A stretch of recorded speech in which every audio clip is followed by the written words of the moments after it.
आज एक और बड़ी खबर है। प्रधानमंत्री मोदी का ताबड़तोड़ चुनाव प्रचार चल रहा है। बंगाल के आरामबाग में कल जहां प्रधानमंत्री ने चुनावी सभा कर इंडी अलायंस और ममता बनर्जी पर हमला बोला था, वहीं आज कृष्णनगर की चुनावी सभा की। वहां प्रधानमंत्री की जनसभा में लोगों का हुजूम उमड़ा और लोगों ने मोदी मोदी के नारे लगाए। पीएम मोदी ने समंदर के अंदर जाकर भगवान कृष्ण की प्राचीन नगरी देखने का जिक्र किया। टीएमसी की पूर्व सांसद महुआ मोइत्रा के गढ़ में कृष्णनगर में मोदी ने एक बार फिर अब की बार एनडीए 400 पार की बात की। वहीं अगले 5 सालों के लिए सरकार का मेगा प्लान बताया और कहा कि विकास के लिए बंगाल को भी इसी लोकसभा चुनाव से शुरुआत करनी होगी और बंगाल की सभी 42 सीटों पर कमल खिलेगा।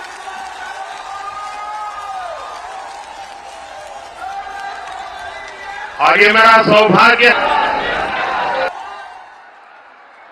मेरा सौभाग्य है कि भगवान श्री कृष्ण ने जो द्वारिका नगरी बसाई थी, जो समुद्र के अंदर डूब चुकी थी, मुझे भी कुछ दिनों पहले समंदर की गहराई में जाकर के उस पुरातन श्री कृष्ण की भूमि को नमन करने का सौभाग्य मिला। साथियों, आप सभी ईश्वर तुल्य जनता जनार्दन, हमारी माताओं बहनों बेटियों को भी मेरा प्रणाम। आपका यहां इतनी बड़ी संख्या में आना ये साफ साफ संदेश दे रहा है, एक बार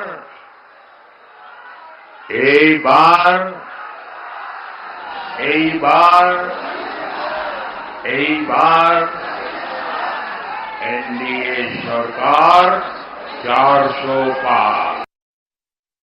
आने वाले 5 वर्षों में भाजपा सरकार पूरे देश में निवेश और नौकरी के अनगिनत नए अवसर बनाने वाली है। ये समय पश्चिम बंगाल के लिए भी अभूतपूर्व बदलाव का है, लेकिन इसके लिए आपको शुरुआत इसी लोकसभा चुनाव से करनी होगी। करेंगे।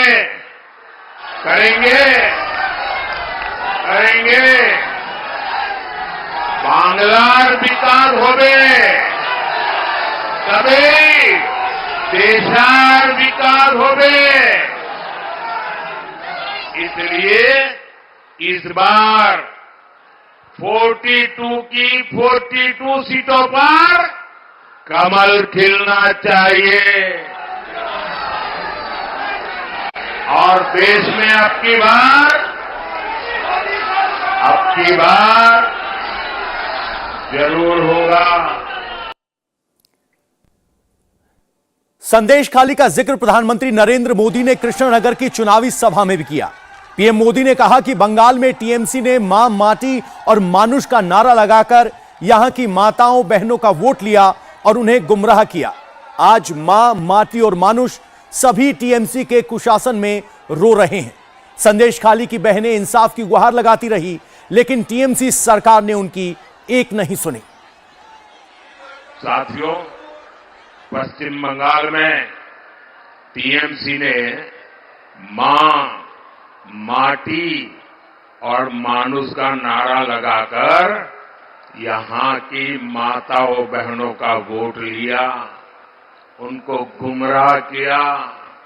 लेकिन आज मां, माटी और मानुष सभी टीएमसी के कुशासन में रो रहे हैं। संदेश खाली की बहनें इंसाफ की गुहार लगाती रही, लेकिन टीएमसी सरकार ने उनकी एक नहीं सुनी। बंगाल में स्थिति ये है कि यहां पुलिस नहीं बल्कि अपराधी तय करते हैं कि उन्हें कब सरेंडर करना है, कब गिरफ्तार होना है। राज्य सरकार तो चाहती नहीं थी कि संदेश खाली का गुनहगार कभी गिरफ्तार हो, लेकिन ये तो बंगाल की नारी शक्ति दुर्गा बनकर खड़ी हो गई। भाजपा का एक एक कार्यकर्ता उनके साथ खड़ा हो गया, तब मजबूरन इस राज्य सरकार को झुकना पड़ा।